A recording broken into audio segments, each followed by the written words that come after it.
man.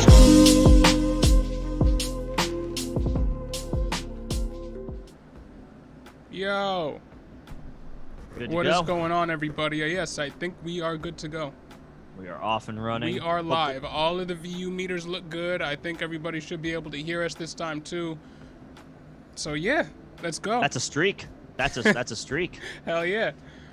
Post week 3, rapid reaction show. It's our first one of these.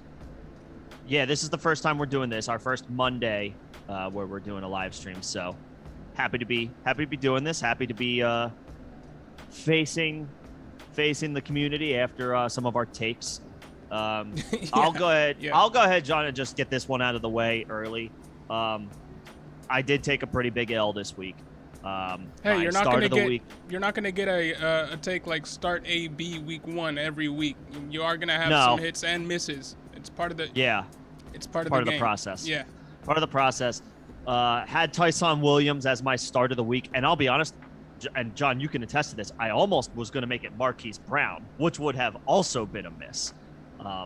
Yeah, basically you were really Whole different high story. on the Ravens because of the Ravens. opponent. You were low on the opponent being the Detroit Lions. And you know what? That's a learning process or a learning curve for me.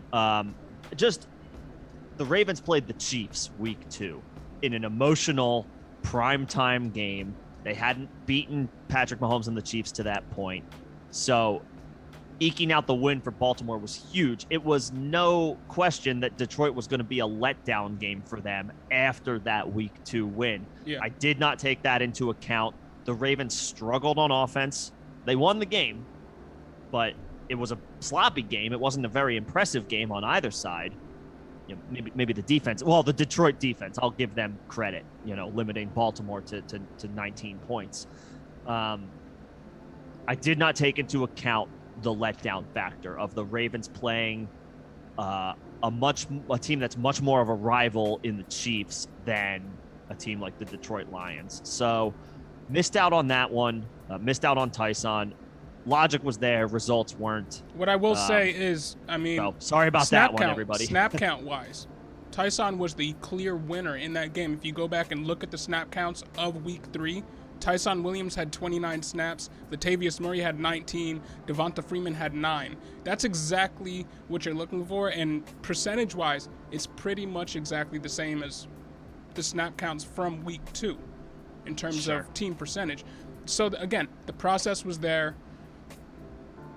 And honestly, I started Tyson over a lot of people.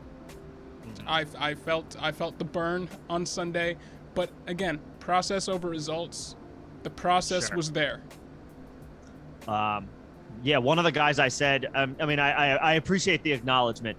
One of the guys I said was to start him over was Clyde. I said, there were a couple names where I said, no, you got to start this guy. I think maybe it got like a Chris Carson or Tyson. I was like, you got to go Chris Carson. Might have got a Saquon over Tyson, and I said, you got to go Saquon. But Clyde was a cutoff for me. I said, no, start Tyson. So I guess maybe switching over to something that was a little bit more positive to not linger. I take the L.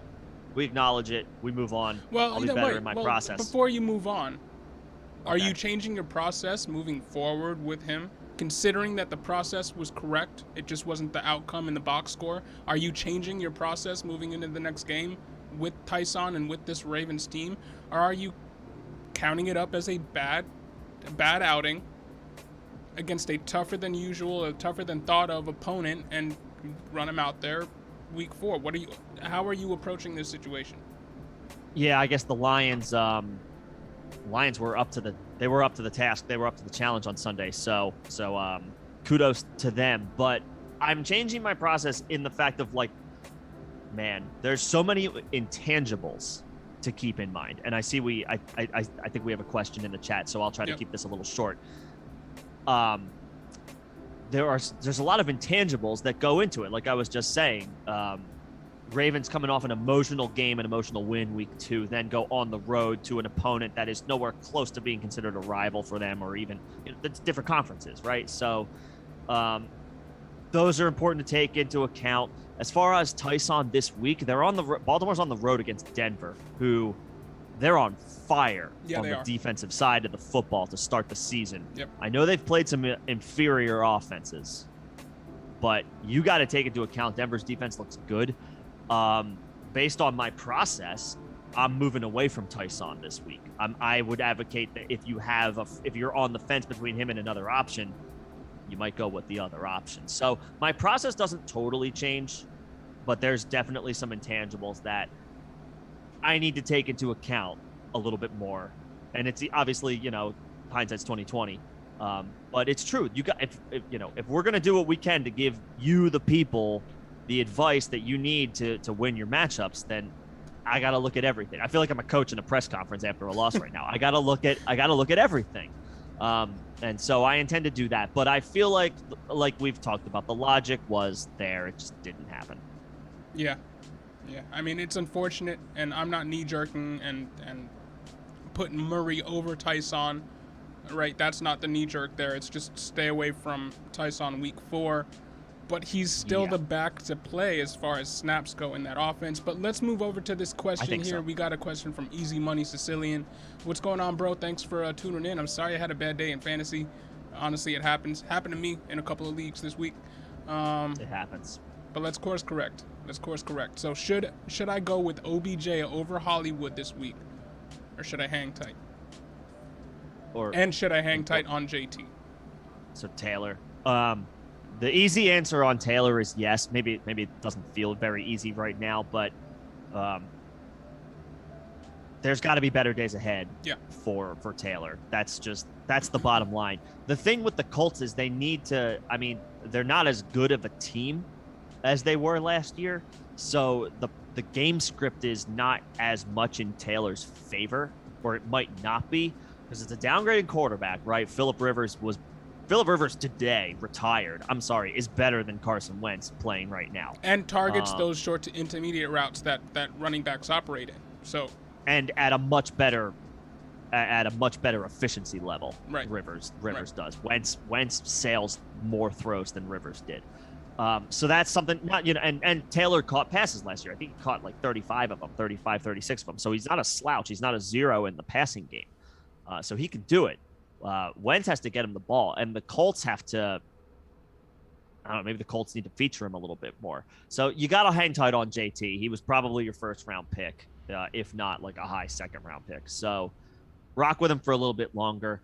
As far as OBJ versus Hollywood feels a little dicey this week on the road against Denver. He was in line for such a massive day. He dropped three touchdowns. I saw all three of them. They hit his hands.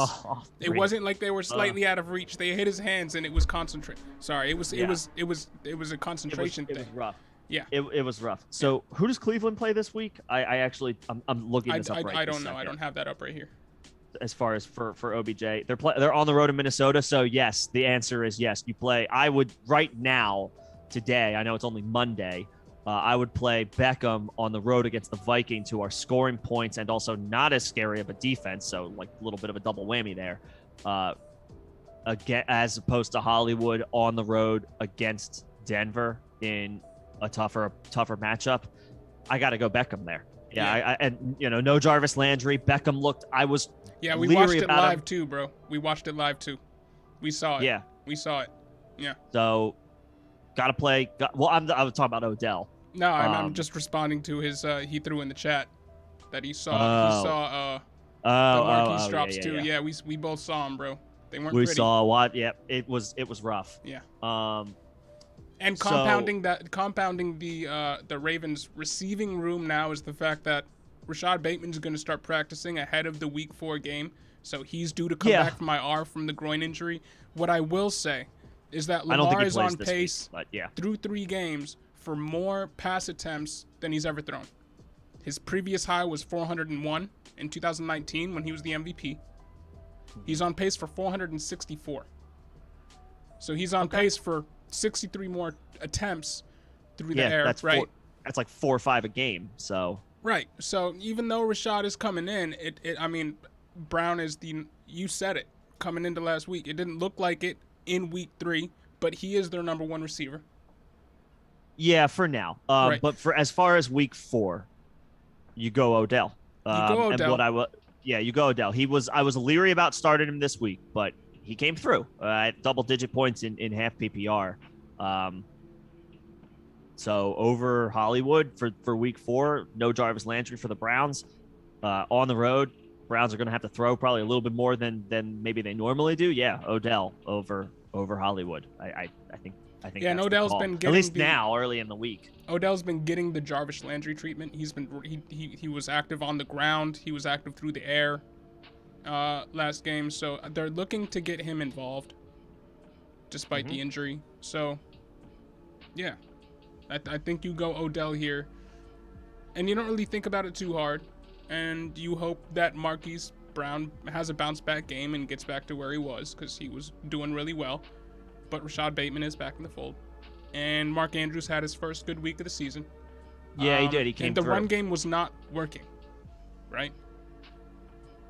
So you would think that the best rushing team in the league goes back to running the football, even though they didn't are really try. Yeah, right. Even though they are right now, through 3 weeks, on pace for more passing attempts than they have been since Lamar Jackson joined the team. But yeah, you go to OBJ there. Yeah, you go to Odell. All right, we got Brett Forsyth. Any projection? Hey, Brett, look at the ticker. I said, I put it in the ticker. I said, don't mention Josh Gordon. You'll get me triggered. So what are your projections for him then going to Kansas City? I mean, it's as good of a landing spot as it gets. I know the Chiefs are 1-2. The Chargers are the toast of the town right now, and kudos to them for beating the Chiefs. But I mean, we're still talking about Patrick Mahomes here. Yeah. And the third option in the passing game, it's anyone's guess any given week. Yeah. So, I mean, can he catch 50 balls? I'm not. Despite the fact that I love Josh Gordon historically, you love Josh Gordon every year historically that he has come back from the substance abuse thing or been reinstated into the league, I've been the first person to pick him up, and all the time. Right. And this year is the first year where I was like, you know what, I'm not playing this game. Because I've seen him go to high-powered offenses with great quarterbacks. He went to the Seahawks, did absolutely New England, nothing. Seattle. He was in New England, and he was at the peak of his powers in New England. He was a serviceable he had a couple weeks. Wide receiver too. He had a couple weeks, yeah. So right, but I mean, I don't know. That was 3 years ago. Yeah, he's 30 at this point. Right. It feels like that an old 30. That magical season was just 2012, dude. Yeah, was the it 12? magical 13? season it was one 2012, of those. 2013. Yeah. I think it was 2013. When he went ballistic. Yeah, that's in the NFL. That's a lifetime ago. Yeah. This remains an offense, I think, that they funnel production to the superstars. We talked about this when we were talking about Clyde, who came through on Sunday, which was nice to see. But this offense still goes through Travis Kelce and Tyreek Hill. Josh Gordon will have his weeks. I asked really? kind of like he'll have maybe he'll have a couple of weeks. I would not advise picking him up. Let's put it that way. If the conversation is I'm in a 10 or 12 team league, should I pick him up? My answer is no. Not even close to being ready to go there. I'm just, Brett asked for projections for. Right. Well, when he was on the Seahawks, they had Tyler Lockett and nobody else, and he couldn't break through on the Seahawks before DK Metcalf got there. He was, it's just, I don't know if I can keep playing this game with Josh Gordon. Josh Gordon has an addiction problem. I have a Josh Gordon problem. All right, and I needed to just say, is Josh Gordon your addiction? I'm cutting myself off. No more Josh Gordon. If he goes to the Chiefs and becomes super fantasy relevant, I'm just gonna miss out on him. I'm just gonna miss out. It'll be on somebody else's roster. Yeah. I understand the sentiment there. Because again, you got to go process over. You got to go with the process. You don't pick up a 30-year-old wide receiver who hasn't been relevant in a couple of years and hasn't fully put it together for a 16-game season since like 2014. That's not the process that we're trying to go with to help you guys win your fantasy league. So I'm not going to get Josh Gordon. I wouldn't recommend you going to get Josh Gordon. Nah, you can't do it. I mean, at best, he takes what? Mecole Hardman's job. Like, and are you happy having Mecole Hardman on your team right now?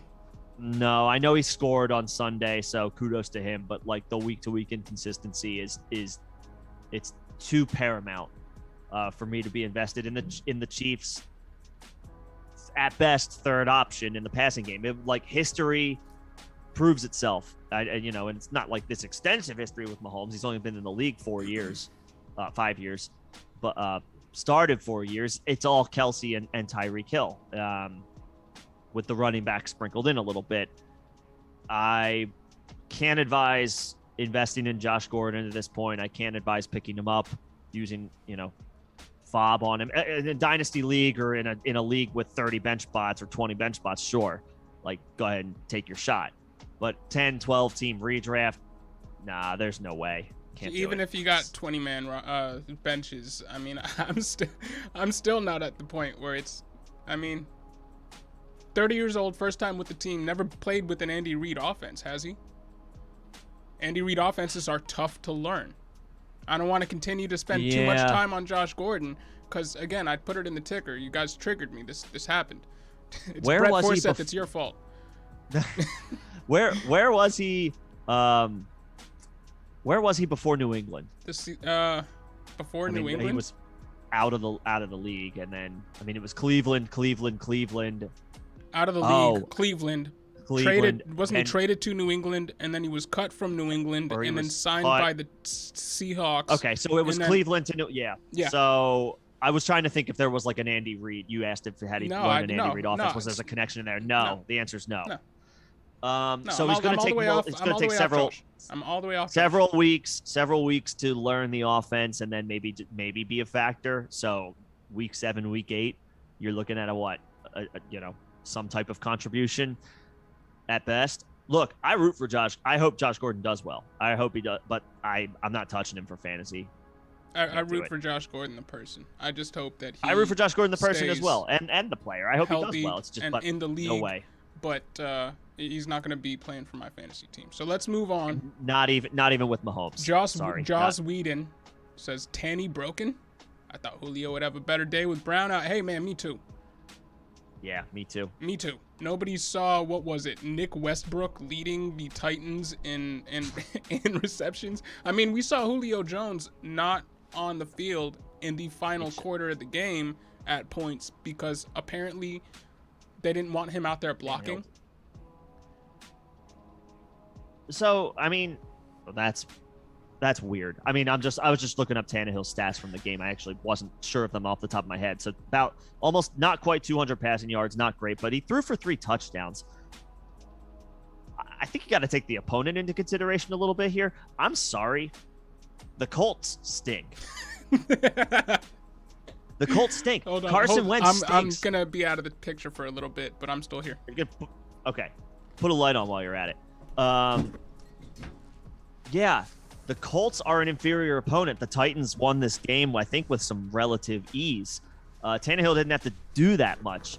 As far as Julio, the game script might explain it a little bit. John, I was saying that the game script might explain Julio not being in a little bit just because the Titans had a lead. I don't know if you can explain that, bro. I guess I'm trying to just give some type of reasoning here. You go out and trade for a Hall of Famer wide receiver, who's healthy, and your young number one goes out, and you've been struggling on offense all season, and Julio Jones isn't out there for you right now. That's an indictment on the coaching staff. I'm sorry. There's no. Sure, that's fair. There's no game plan there that excuses that for me. It is kind of questionable. Anthony Firkser wasn't playing, bro. Like Jeff Swaim was their tight end. Well, he's been at the top of their depth chart since training camp, which doesn't make sense. But again, Nick Westbrook. Ah, Chester Rogers. I know. I mean, I think better days are ahead for this offense because they didn't have to do that much against the Colts. yeah. Carson Wentz doesn't get anything going on offense for Indianapolis. They're going to struggle all year to the point of, the first question was about Jonathan Taylor. You still have to sit tight on Jonathan Taylor, but I am worried about I'm worried about the Colts offense because of Carson Wentz. So I think the Titans played an inferior opponent yesterday, and there are better days ahead for their offense. I do get worried about this. We're not having Julio out there Also, to block. we're an hour till game time, so Do it up. I have some high quality H2O. there you go. TB12 water. Waterboy, Adam Sandler. Come on, bro. Smart. Hey, so is Tannehill broken? No, I think Tannehill's no, still a I think good he's okay. quarterback. He's Yeah. working it out without the OC that brought him back to relevance in Arthur Smith, and he doesn't have rapport with Julio. And again, it makes no sense that they wouldn't have him out there and try to stoke the fires a little bit there, but he's just not out there. It's Nick Westbrook and Chester Rogers. It's crazy to me. Yeah, maybe he's got a little bit better of a rapport with those players because Julio came in late. I don't know. But because of how often this team runs with Derrick Henry and the emphasis that they put on the run game, it scares me a little bit. It scares me a little bit that they wouldn't have their star wide receiver out there catching passes because of the run game. I don't like that for fantasy. I want my players playing offensive snaps. I don't want them on the sideline. So Tannehill's not broken. Right. Tannehill's not broken. I need to see this. I need to see this team. Julio needs to get on the field. I need to see this team use their weapons better. Mm-hmm. Yeah. But they're winning, so they don't care. Right. right. They don't care about our fantasy concerns. Right. I don't know who they're playing, but it's Julio Cincinnati. I think Julio's snaps will go up as the season progresses. I would hope I wouldn't so. I wouldn't be worried yet. Well, especially if AJ Brown has to miss time, which we don't know yet. Yeah, if we see more Nick Westbrook out there next week, I'm gonna have some questions. Let's move on. Brett Forseth, yeah, man, yeah, me too. You've stashed Gordon yeah, all over yeah. the place. All right, do you guys like Tommy Tremble as a pickup in Dynasty this week after Dan Arnold was traded to the Jags? Absolutely. Yes, sir. Absolutely. Yes, sir. End around for a score. Like he's an athlete. Yep. Clearly he can be utilized. Yep. Yeah, they like that's a generated touch or a manufactured touch, whatever you want to call it, at the goal line or at the very least in the red zone, and he scores on the play. Like, I mean, this Panthers offense, I mean, the team itself is good. They play Dallas this week. It's that there could be points scored in that game. It's not the Houston Texans offense with Davis Mills. No, shout out that they battled, but they're just not they're an inferior offense right now. Like the Cowboys present a much more of a challenge. So, Carolina's gonna have to keep pace. Tremble could get involved in there real quick. And Tremble was the number one blocking tight end in the draft this season, and the fact that they're using him and he seems to be athletic enough to score touchdowns on end arounds from the tight end position, which is not something you see very often. He could grow into a weapon quicker than more quickly than I thought he would. My projections for him, whatever. Shut up. my projections for him before the season weren't super high because I thought blocking tight end. They brought in Dan Arnold. He's going to be the receiving tight end. It takes tight ends a little bit a while to get acclimated, but it looks like he's on the fast track. The team likes him, obviously, or they wouldn't have shipped away Dan Arnold. They traded the guy they signed this year as a free agent, the veteran, for a rookie. Yeah, that's another thing you don't see very frequently. Yeah, in Dynasty, no question, Tommy Tremble's worth a look. Absolutely. The only competition there is Ian Thomas, and he's just not going to pan out. That's not. Yeah. I would say he's not on the streaming radar yet necessarily for this week in season long, like in 10 and 12 team leagues, but keep an eye out. Yeah, third tight end drafted in this draft class, wasn't he? Keep an eye. Yeah. Third or fourth? I'll have to check that. I'm pretty sure he was the third. I'll check but that. I'm not But, positive. yeah. But yeah, Jason Fior, go out and get Tommy Tremble. Great pickup. Refrain from picking up Gordon. Yeah. But KC, I know it gives me pause too because it's the best offense in the league. But Sure. it's not like they have four fantasy relevant receiving options week in, week out. They're not Tampa Bay. Right. I put Elijah Mitchell on IR right before yesterday's game and had free space for Gordon. Oh, had free space for Gordon. I mean, Okay. Look, if you want to take a shot, go for it. I can't advise it. It's not something that I can definitively say, like, yeah, go do that. Like, go get Josh Gordon. If you want to take your shot, go for it. I understand the situation is enticing. The player name is enticing. It's just not something I'm going for. Well, but speaking of Elijah Mitchell, Sure, because we can talk that about him San real quick. running running back core. I mean, in the last game, Kyle Juszczyk was out there. Trey Sermon He got had to work, be. but he had 10 rushes for 31 yards at 3.1 yards did per not. carry average. Is not what you're looking for. And Didn't look he good. caught 2 of 3 passes for, I think, 5 yards. Yeah, he scored, but he didn't look good. Right. So if somebody dropped Elijah Mitchell because they were just knee-jerk reaction. Are you asking me, like, if that in that scenario? do you pick him? If he was on my wire, I'd pick him up. Yes. I wouldn't. Yeah, there's no way. I don't know. I can't think of a situation where you see Trey Sermon last night and drop Elijah Mitchell. I mean, if you're talking about you did it before Sunday to make a pickup, then that's one thing. But Because I got an alert on my Yahoo app that 7,000 people in 7,000 leagues dropped Elijah Mitchell prior to the well, game that's 7,000. yesterday. That's 7,000 knee-jerk silly people. Like, no, Yeah. you. I don't know what the hell is going to happen in this backfield, but there's no way you can, after last night, look at it and go, "Oh, Trey Sermon won the job." No. Maybe So, eventually. I like but, Elijah Mitchell. He doesn't look good. And I'm if he's fine on with your wire, pick him up. He might be start. He's still matchup based. He's a matchup based start still. Yeah. Like when he comes back. Yeah. So yeah. Trey Sermon did nothing to take the job away from him. Big pun. Good thing I started Pittman over Rondale. Y'all guys saved me. Hey, at least Was we I did not? something right. I was worried about Rondale this week. I did do something right. I felt like people were chasing points with Rondale more. I had No, a we couple were people- recommending Rondale pretty hard, bro. I recommended him on a couple of spots. We were but there were others. we gotta take a loss there. We recommended Pittman over I took the L Rondale, on top. but we were going Rondale over a lot of people. We were. I feel like I remember saying, like, I mean, yes, I do remember recommending Rondale, but I don't remember doing it like for some of the, like for obvious, well, not obvious names, but there are some guys where it was like, nah, you got to fire him up. But yeah, happy we could help out there.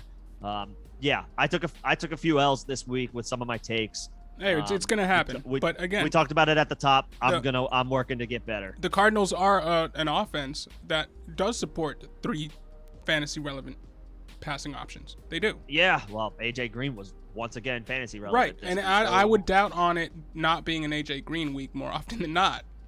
Yeah. So I this mean, isn't swaying me from Rondale. No, for the season, he's still just the season alone. Don't forget like dynasty or anything like that. He's still a phenomenal, very enticing prospect, an exciting prospect. But he's going to be up and down. Yeah, he's not Jamar Chase out there. No, you want that dude?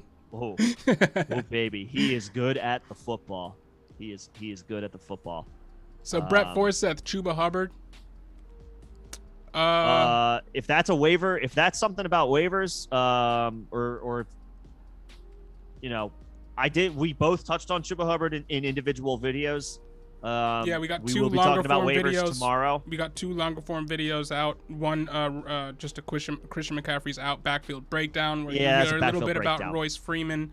And then there's just a straight Chuba Hubbard video on our channel that was made in the past 3 days, so check that out. But we all like Chuba Hubbard. But keep in mind For that next Christian couple McCaffrey's going to come back in a month because they didn't put him on IR, and he's going to take all the work away from Chuba Hubbard again. Yeah, if he's healthy, if he's you know how soft tissue, hamstring injuries. Yeah, just are assume weird. if they're keeping him, if he's not on IR, Then they feel good about then it. they feel some kind of good about him. Yeah. Chuba is viable for the next 2 weeks, though. There's a case. I mean, Mike Davis getting 15.6 touches per game last season in 15 games. That's the numbers. Chuba Hubbard in this past game in 2.5 quarters, because Christian McCaffrey played a quarter and a half. Right. Chuba Hubbard had 16 offensive touches. So in that one game, in less than a full game, he had more touches He hit than the Mike mark. Davis. Yeah. Mike hit Davis was an RB1 last year in PPR. It was the RB12. Mike Davis Chuba's viable for Mike 2 Davis had weeks. 70 targets last year. Chuba Hubbard had 5 in 2.5 quarters. Extrapolate that over his 16-game season, that's 80. Again, it's one sample size, one game sample size, but it looks like he could have more of a workload over the next 4 games, or however long Christian McCaffrey's out, than Mike Davis was getting last season, all season. And the offense is better. Yeah, it is. Yeah, I'm prepared to go. I said in the video last week, I'm prepared to go for 20% of my FOB budget. I would still say that's true, because you might be able to buy an RB2 for 2 weeks. Right. Who has RB1 upside? Yeah. He does. Yeah. Unleash Devonta Smith. You want to take this one? I know you're the Eagles fan. They're playing tonight. You're the Eagles fan. They are playing tonight. That's why I'm drinking wine right now. I'm calming myself down. Yeah, I mean, go Birds. First of all, I am an Eagles fan. Sorry if that bursts any bubbles. I think everybody knows. They see the sign behind you. They see the sign. They're not. They're Yeah. smart people. Yeah. What the hell am I thinking? Yo, he's got a dog named Utley. All right, this guy's Philly. I'm a little bit from Philly. A little bit from Philly. Yes. A little bit. So I need to look this up because I was doing this yesterday. I don't remember the Cowboys' #1 cornerback, but he's been having a strong season. Trayvon Diggs is one of them. Trayvon Diggs is one of Yeah. them. And then the other one I'm blanking on too. Anthony? I'm gonna look this up right now, but as I look it up, I'm gonna talk. The Cowboys' defense as a unit has struggled. Their individual corners, or their #1 corner, Are great. Both of their corners are great. Yeah. It is Trayvon Diggs. You're right, John. It is Trayvon Diggs. I do that sometimes, get things right. There you go. Hey-o. I gotta shout out Trayvon Diggs. He is off to a very strong start to this season. Remember, Mike Evans, week 1, the Bucks popped off, but Mike Evans didn't. Week 2, they played the Chargers. I don't remember Keenan Allen's specific numbers, but it was Mike Williams. It was a Mike Williams It's game. been Mike Williams all Well, it's Mike Williams' all season. Yeah. It's Mike Williams' season. But And anyway, you called that early. Good job. Trayvon Diggs has been phenomenal to start the year. So I am a little worried about Devontae Smith tonight. If they can get him off Diggs, then sure, he should win. You know, he should have the advantage in that whatever that one-on-one matchup is. But it's possible Jalen Hurts needs to look elsewhere tonight. So is this Quez Watkins, Jalen Reagor? I mean, I'll take whatever we Kenny can get. Gainwell? Is this one of them games? I'd be fine with that. I'd be fine with Kenny Gainwell popping off a little bit. Look, Devontae Smith is definitely, he's going to get targets as the #1 in this offense. I just think it's a tough matchup, and definitely the most difficult matchup of his young 2-game career. He's only played 2. This is his 3rd career game. This is his toughest opponent so far, toughest matchup, toughest one-on-one assignment so far. So let's see how he does. I'm not necessarily holding my breath for a huge game, but let's see how he does. This is going to be a nice measuring stick for Devontae Smith. All right, we got XJSN J Kill. I don't know how am I supposed to pronounce that, bro? But he says Jason. Okay. Anyway. Unleash Melvin Gordon. No. No. No. Okay, look. Javonte Williams did not have. I think there were a few. These are not my words, but I think a few people they were pegging this as a breakout game for him at home against the Jets. Everybody expected the Broncos to win the game, therefore they would be running. That happened. That did in fact play out. The Broncos handled the Jets easily. They were able to just, pretty much run the clock out in the second half. Right. Javonte Williams had 10, 11, 12 carries for. Yes, drop Josh Gordon for Gainwell. Big Kong. 30 yards. Sorry. Yes. No, that's an easy yes. The breakout did not happen for Javonte Williams. He did catch a few balls. I don't remember specifically how good Gordon looked, but I will still. Gordon looked good. Gordon looked better than Javonte last game, and Javonte had a fumble, which doesn't work in his favor. He did have a fumble. Javonte has yet to have one of those big long runs, and I mean Melvin Gordon has provided that.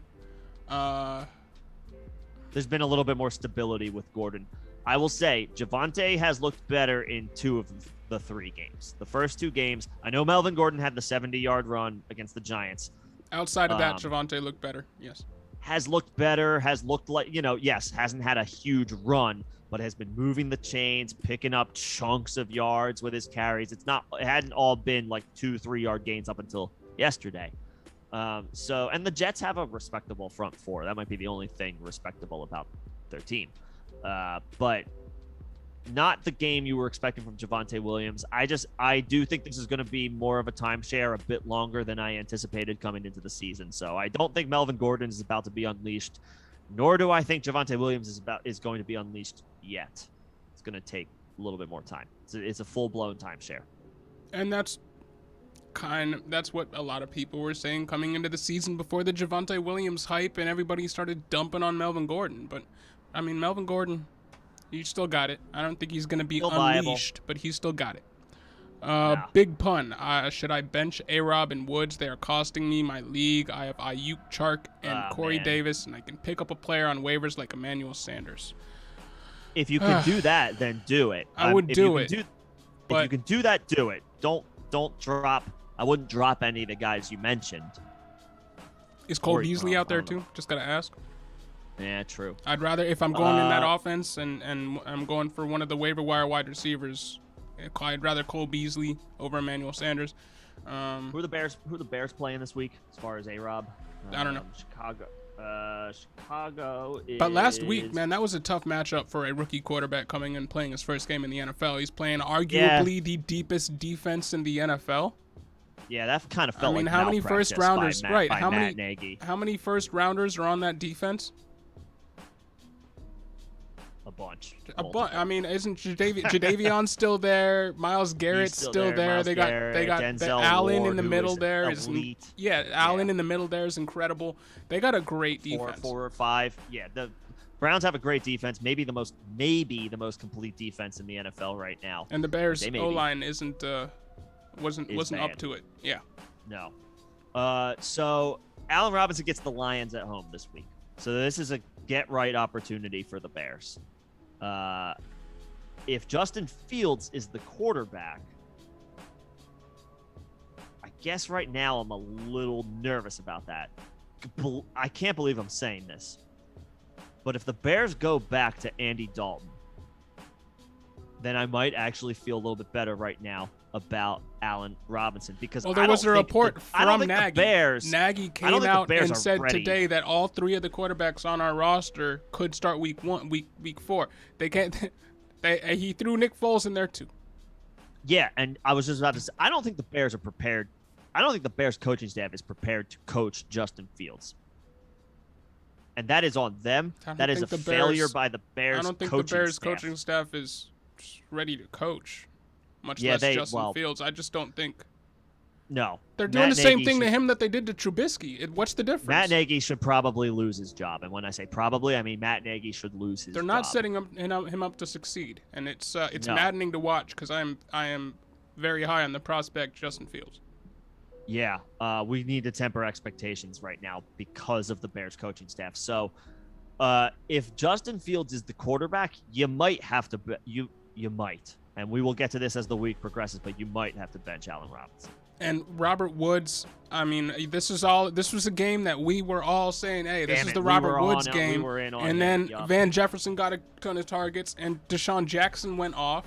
And there's just so many people in this offense.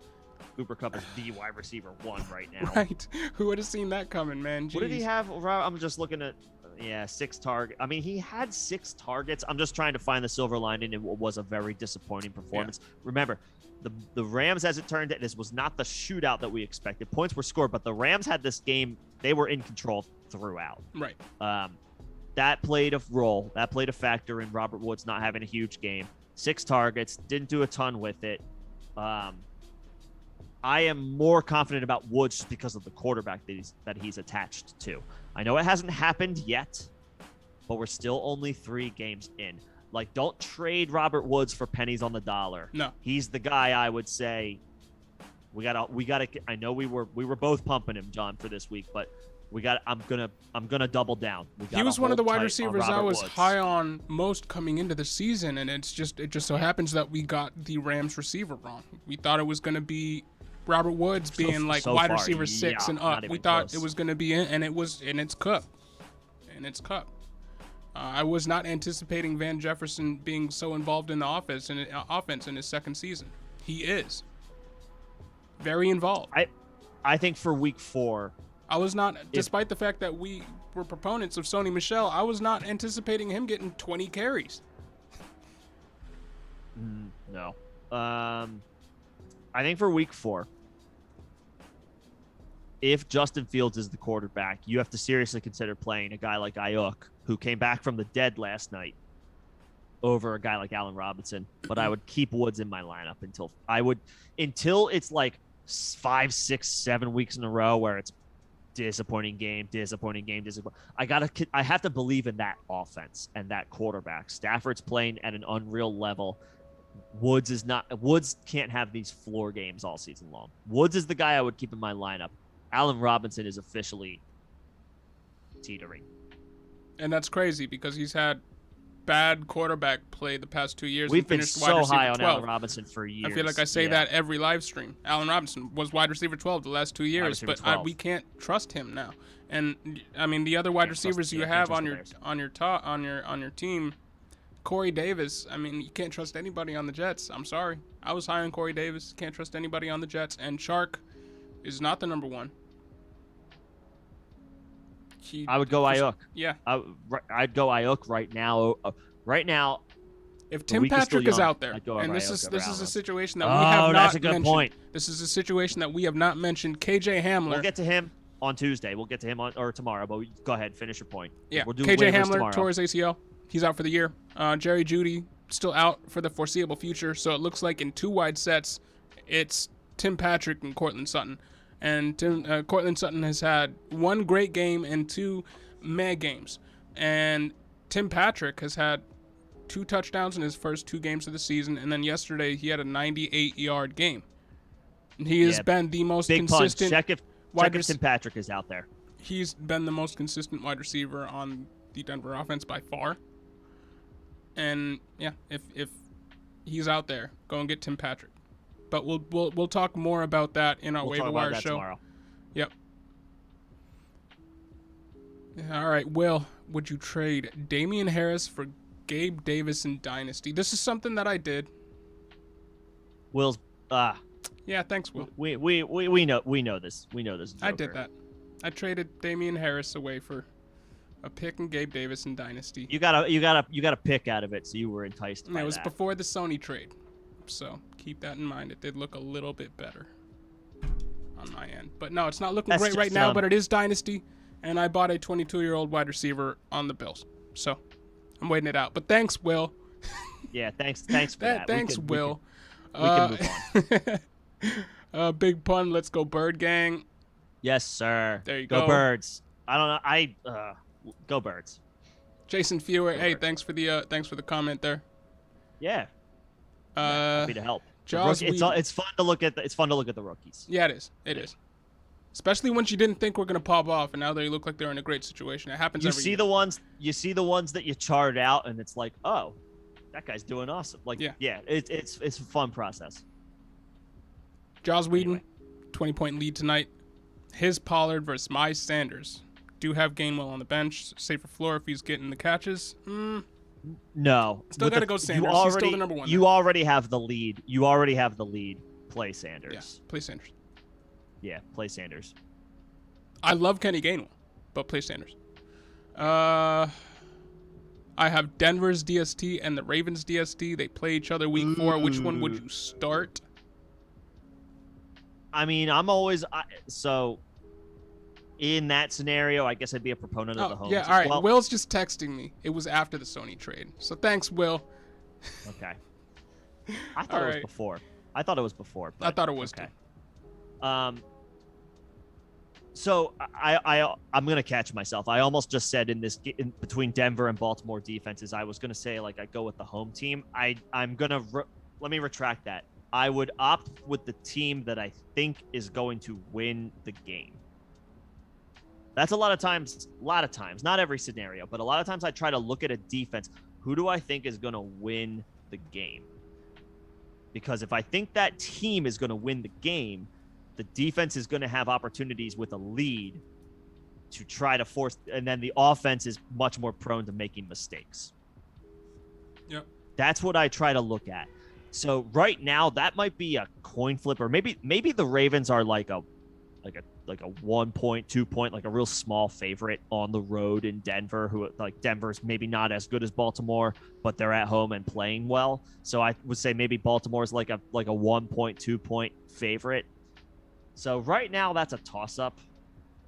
But I guess I would, I guess KJ Hamler's out for the season. Baltimore, They've been using him a fair amount, and the worst thing that happened. The game. The worst thing that happened to the Baltimore was one of their wide receivers had drops, but they're getting in their first round pick. I guess I'd say I would go Baltimore. I guess I'd say the Ravens. If you're going off of who's going to win, they're going to win the game. I think they're going to win the game. So the Ravens. Teddy Bridgewater doesn't make too many mistakes, though. No, and he's one of the league leaders in deep passes, which is not something that I would have projected for him. Right. Maybe that comes down because, to your point, KJ Hamler's now out. So maybe that comes down. You could put Marlon Humphrey on Cortland Sutton, and the rest of the defense just go to work. Right. I think I would lean I would lean Baltimore. I would lean Baltimore. I just traded DK for Diggs and Jacobs. Thoughts? I mean, you traded a wide receiver 1 for a wide receiver 1 and a currently injured running back 2. I think that's fair. I don't hate that. Yeah, I think that's fair. I don't hate that. Yeah. I think that's fine. Diggs has been. I think you bought low on Diggs. Yeah, it's a buy low on Diggs. I think you bought low on Diggs. He was wide receiver 1 last year, and I'm okay right with now that. he's basically like a low end wide receiver 2 is how he's been scoring. So and it's a PPR league. Diggs probably is a bigger threat to catch more catches than DK. Mm-hmm. Yeah, I'm good with that. Yeah, and Diggs, he's always gonna have. He's gonna have a better floor than DK. It can be a Lockett game, and they're just going elsewhere, and DK doesn't pick up as much. But Diggs he's always gonna be involved, to a certain extent. He might not get the PPR game that Beasley did or something like that, but he's always gonna be involved. He's the number 1 there. Yeah, I'm good. Yeah, I'm good with that trade. I'm good with it too. Yeah, I agree, Joss Whedon. I agree. We already hit on Big Kong's comment. Yes, drop Josh Gordon for Gainwell, just to say it again. Yeah, do that. Grab Gainwell. Do you trust Marquise Brown's hands? He killed me this week. Yes, there will be better days ahead. And there will be better days ahead. Yeah. I said at the top of this, I almost made him my start of the week. So I was a real 0 for 2 this week on start of the week. But the talent is there. He's off to he's Lamar likes him. Lamar trusts him. Dating back to last year. Let's take Sunday out of the equation, which maybe is a little unfair, but let's just go ahead and play that game. Take Sunday out of the equation. His last 10 games, Marquise Brown has at least 80 receiving yards or a touchdown. And in most of those games, not all, but most of those games, he has both. He's on a good run. He had a bad game, just whatever. Yeah, but imagine mistakes. if he catches those. Imagine if it's not an uncharacteristically drop-ridden game and he comes out with 3 touchdowns. We're talking because we about don't the biggest stock riser in the NFL. We don't expect drops. Drops is not we don't project drops. We didn't project Deontay Johnson was going to come in and have a ton of drops this year because he had a ton of drops last year. That's not the way it works. No, it doesn't. Trust Marquise Brown. The team does. I'm fine with Marquise for the rest of the season. Still to this point, I know Rashad Bateman's coming back, but let's be honest. This Baltimore run game, which has been their bread and butter, is a mess right now. Like it's a total crapshoot. They're going to be throwing, and to your point, John, you already said it. Earlier in the show, Lamar's on pace for the most passes. It's still early, only 3 games, but most pass attempts in a season is what Lamar is on pace for right now. 464. 464 pass attempts. Huge. In 2019, he only had 401. So he's on pace for 63 more pass attempts this season through 3 weeks. So yeah, Marquise Brown's going to be a huge part of that. So and that was and then 2 of those games took place while the run game was doing all right. Right, it wasn't great. And he still had 50 receiving yards yesterday. Yeah, not great. But he didn't zero you, Still had could have had a huge day, could have had a monster day, could have had the biggest day in fantasy this season type of day. Didn't happen. Still gave you 50 yards. Not great. You don't feel good about it knowing what could have been. But I believe in Marquise Brown for the rest of the season. He's a former first-round pick. The Ravens are going to continue to get him involved and have him be involved in that offense. This is a well-disciplined, well-coached team. No matter what your thoughts are on Harbaugh, the Ravens are year in, year out a good team. I'm not worried. Yeah, and he's got great athletic traits too. So he's going to find his way. He's going to find himself behind the defense more often than not. Nifty Maine. Team A gets Darren Waller, Tony Pollard, and Kenny G. Team B gets CEH, Chase Edmonds, and Julio Jones. Who wins? Is this dynasty redraft? He says half PPR later. Later on, yep. If it's season long. So I've been a big proponent, John, this year of that positional advantage at the tight end spot. Yeah, I'm edging Waller. Edge to the Waller side. I know Waller hasn't necessarily popped the past 2 games. But on the road against Pittsburgh, he still came through with like a low end tight end 1 performance. I think yesterday he did as well. And week 1, you saw his ceiling, like 22 targets, 19 targets, whatever it was. Yeah. Those days are going to happen again. I have no doubt. There are going to be more days where Waller, like 15 targets for Darren Waller, ho-hum, 15 plus. I'll give the Waller side because I do like Pollard. Kenny G, I'm kind of meh on. I do like, I feel like Clyde rose from the dead. Clyde Edwards-Helaire rose from the dead a little bit. Oh, you have Hawk and Waller in Team A? Well, that's okay. So you're diversifying a little bit. Yeah, now you have a huge positional advantage at tight end, which I don't hate. And I like Pollard. I'm very much lukewarm on Kenny Golladay. As am I. Yep. Like lukewarm. Like he'll have. Even though there's a ton of injuries to that room right now. Sterling Shepard is out, right? He's banged up. Shepard missed. Darius Slayton also went out. Right. So. I mean, Kadarius Toney was seeing significant touches in that offense, or significant snaps at least. Snaps. Yeah. Yeah. So Golladay could come through on some volume. Yeah, you're gonna get that garbage time. Yeah. So I don't hate it. I mean, I do. Between Clyde Pollard is like and such Edmonds, an anomaly right now. Between Pollard and Edmonds, it's kind of a wash for me. Call that a wash. Between CEH and Waller, I'd rather have Waller, and between Julio and Kenny G, it's almost getting to the point. It's not a wash for me. Push. It's. Or you'd rather have Julio? I'd rather have Julio. Okay. But in Dynasty, Kenny G's 4 years younger, so I don't know if this is Dynasty. He hasn't thrown that in there yet. Let us know, Nifty Let's May. assume it's let's assume it's season long. I'll give the slight But I don't- edge to yeah. the teammate, to the Yeah. Waller side. T-May, especially if you have Hawk. Slim, what's up? What's going on, Slim? Rashad Bateman thoughts. I mean, first round pick. The team's throwing more than they ever have. Lamar Jackson is throwing more than they ever had. Nick just went over it. They're not rushing well right now. They're not running the ball well at all. I mean, I like Rashad Bateman. so here's my only concern with Bateman, who I liked all through the offseason. All throughout the offseason process, I really liked Rashad Bateman. Nifty Man says it's redraft. Yeah. So, yeah, slight edge to Waller. As for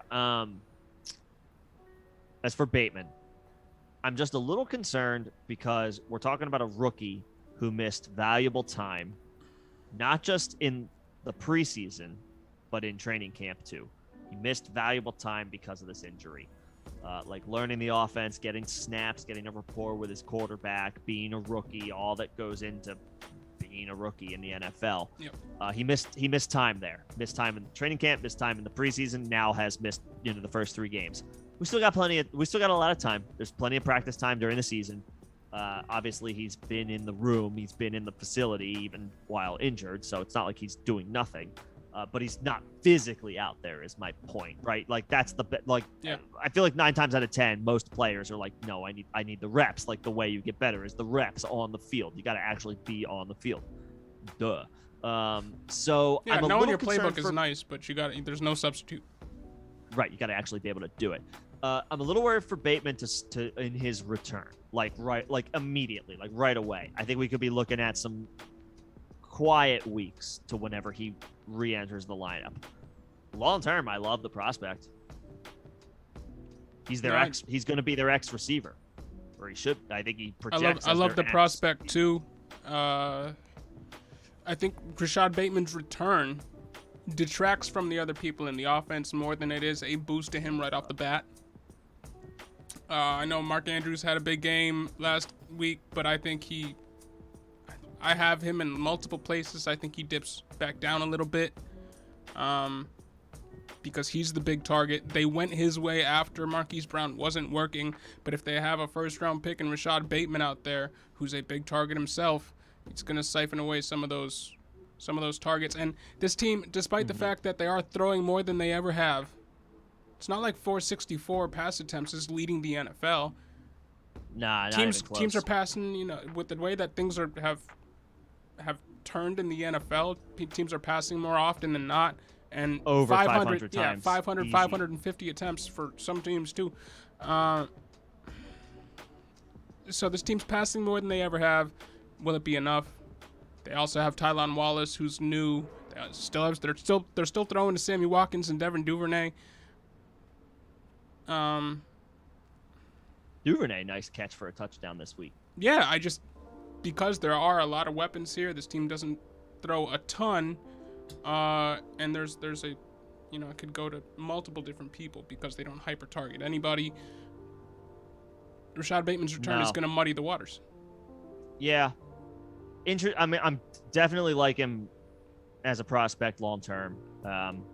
Little concerned for him in season long, at least in his immediate return. Right. That's what we're speaking about here. In terms of dynasties, he's a great prospect. And if you can buy low on him, go for it.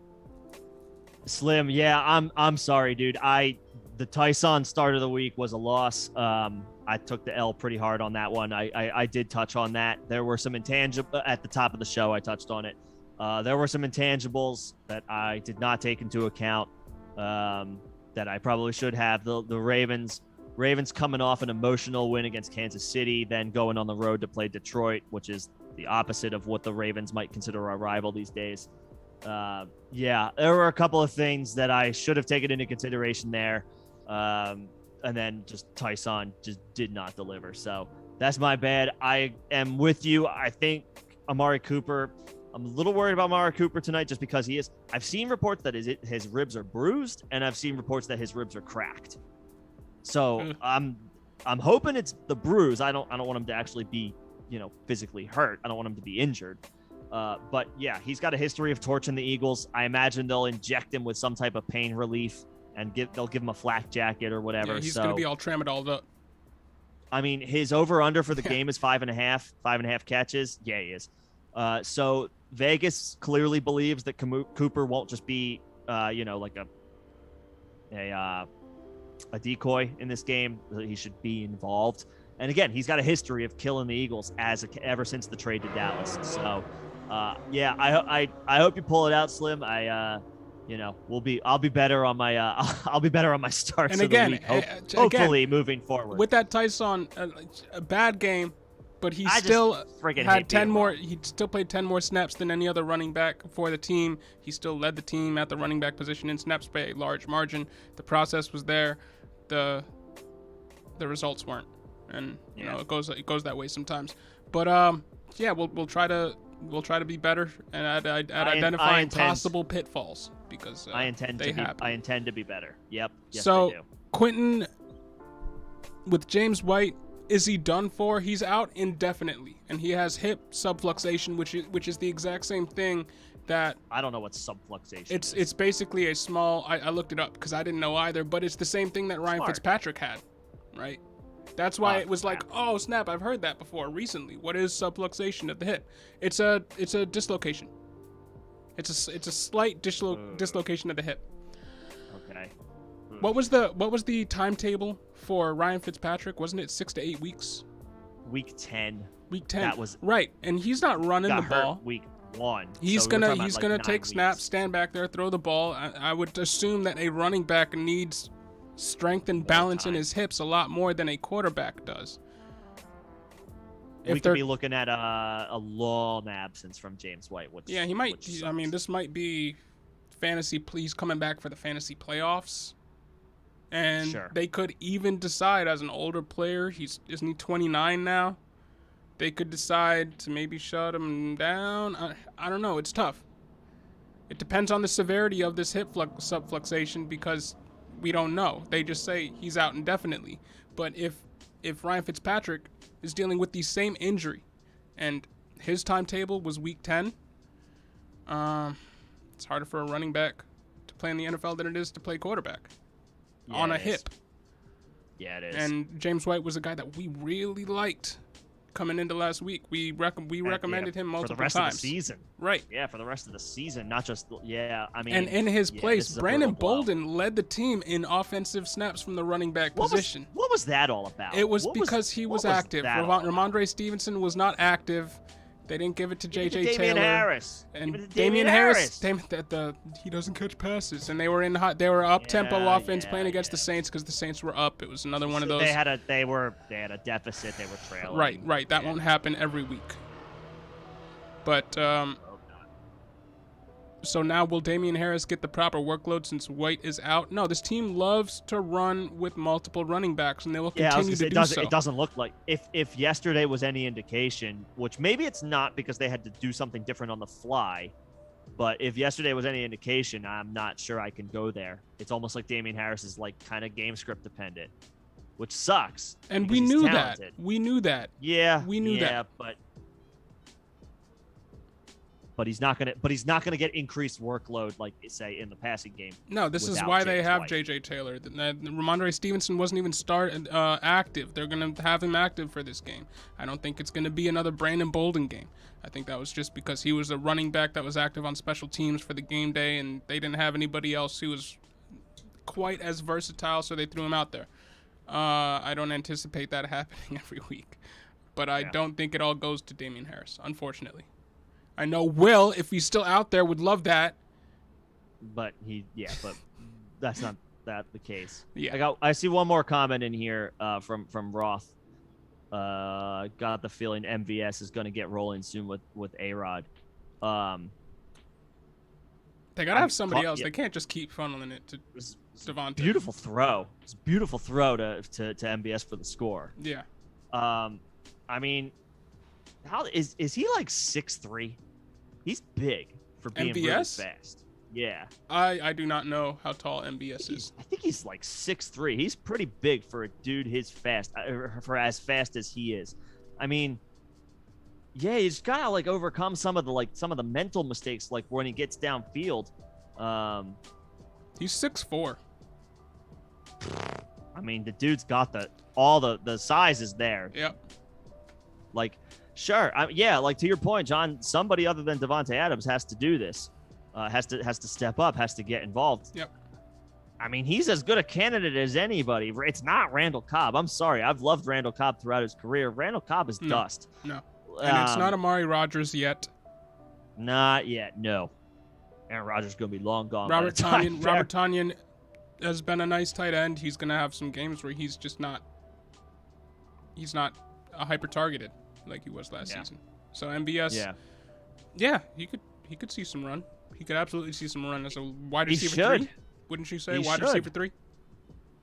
I mean, he should have his weeks in these. I would target him in these road matchups where the opponent is not inferior. Like if the Packers are playing like at home and it's Detroit or, a lower end, right now Chicago, like if maybe not. But you're on the road, the Packers need to score points. Like Marquez Valdes-Scantling is absolutely could be a dart throw. Depending on the matchup. But in games where the Packers need to score to keep pace or where we expect them to need to score to keep pace, yeah. And we missed Big Pun. He said Tim Patrick out there and Beasley. Oh, shit. Sorry. Yeah, go get Tim Patrick. Yeah. I would prefer Tim. I mean, Tim Patrick's going to be the number 2 in this offense for at least the next couple of weeks. And just to touch on one more news that came out today, one more piece of news that came out today, Scotty Miller turf toe. And they said it was a severe instance of turf toe. AB is still out on COVID, so depending on how fast he can come back. Tyler Johnson, he had 6 targets last game, caught 3 of them for 63 yards. I mean, Gronk was out at points in last game too. We don't know. Yes, he came back in the game after taking that huge hit. It looked like he was out. It looked like he had maybe broken some ribs or something. He did come back in. That was impressive. Yeah, it was impressive. And maybe he plays week 4. Maybe he's feeling it the day after and just can't get up to speed with his body in time for week 4. In which case, Tyler Johnson, Cameron Brate. Just deep. Just thrown out just there. Just deep. I would say, Tim Patrick's number 1, but we'll obviously get into the rest of that. We'll have a more solidified ranking for you there on who we suggest to pick up, but Tim Patrick is number 1. We got a couple more comments, but then let's shut this down because we got a game to watch. Yes, sir. Go Eagles. Can't believe I just said that. Yes, sir. Wow, you love it. Nah. We don't like the Cowboys. Sorry, Cowboys. Do you believe Lance gets the keys to San Fran? Yeah, eventually. When? Well, he said when. Slim, when do you believe Lance gets the keys to San Fran? Man, I mean, Jimmy G wasn't bad last night. He didn't necessarily lose that game. He just so happened to be going. His run game wasn't Aaron helping Rodgers. him out. No, it wasn't. So it's gonna be. It's starting to look like the Niners are gonna ride Jimmy G if they're winning. They didn't win last night. Tough opponent against the Packers. They almost won. You could argue maybe they should have won. There were a couple of things maybe they do differently, and they do win. And they are 3-0. But it's a tough division with some tough defenses, right? Maybe not necessarily the Seahawks, but the Rams look really good on defense. The Cardinals look like they're pretty good on defense. I hope I'm not selling them short, but they look pretty good on defense. It's entirely possible Trey Lance remains, that wildcat gadget quarterback longer than maybe we anticipated. I wouldn't be surprised if the 49ers coaches right now they're just riding this wave. They're going to ride Jimmy G for as long as they're winning. He'll be that game manager. It's not flashy. It's not impressive. It's frustrating at times, but he's the veteran, the NFL veteran. He's been around the block. He knows how to, for better or worse, obviously he's not fantasy relevant, but he can, he's a veteran in the National Football League. He knows how to play the position. Yeah. So I think we might be waiting for Trey Lance longer than anticipated, even though I do think he's going to have a wildcat role. I think short of injury or the Niners falling out of the playoff race, which at this point is probably we might have to wait until next year. Yeah, we could be looking at the end of the season where Lance gets maybe some mop-up duty if the situation arises. Right. Obviously remains as a wildcat threat, goal line type of guy. For better or worse. I can't caveat that enough. For better or worse, because I would play Trey Lance, but the Niners don't think that way. They don't feel that way. They want to go with the veteran who they feel like they can win with right now. So I think we're going to be waiting on Trey Lance a little bit longer, which sucks. That sucks, but I think that might be the case. And that's not a death knell for the other fantasy relevant players on San Fran. I mean, I think Garoppolo keeps the pass catchers viable. Yeah. Right. Yeah. Mr. Heinen, thanks for tuning in. Week 4 PPR, Knox, Conklin, or Knox? Well. I will say that the Bills are playing the Texans, so they're not going to need to throw all over. Their run game has looked better with Moss and Singletary scoring multiple times in multiple weeks. This isn't going to be a game where they're going to need to air it out to Dawson Knox, their fifth on their depth chart in terms of I said not receiving Knox, option. Conklin, or Cook. Or Cook. So I would not go Knox there. It would be between Conklin or Cook for me for next week. I might go Cook just because the Chargers look awesome. I might go Cook there too. I know Conklin had a nice game last game, but I think I'm going Cook. Chargers are playing Vegas. Could be a tough matchup. Vegas has been on fire. Monday night. Yeah, I might go Jared Cook there. I'd go Jared Cook. We'll see. We'll come back to that later in the week, depending on the vibes that we're getting. JC, let's get to JC, and then not only is the game approaching quickly, but my laptop is dying quickly. So all right, let's get this over with then. All right, Higbee. Got Hunter Henry and Jonnu Smith sitting on waivers, both okay with James White. Sorry. Yeah, Hunter Henry and Jonnu Smith on waivers with James White going out are either okay. He's got Higbee, but he's hit or miss. I think you got to rock with Higbee. If you're going to choose between either of those guys, it's Hunter Henry. He's been running more pass routes by far than Jonnu Smith, something that I called early on. I called that in the preseason, and it is coming to fruition. Did.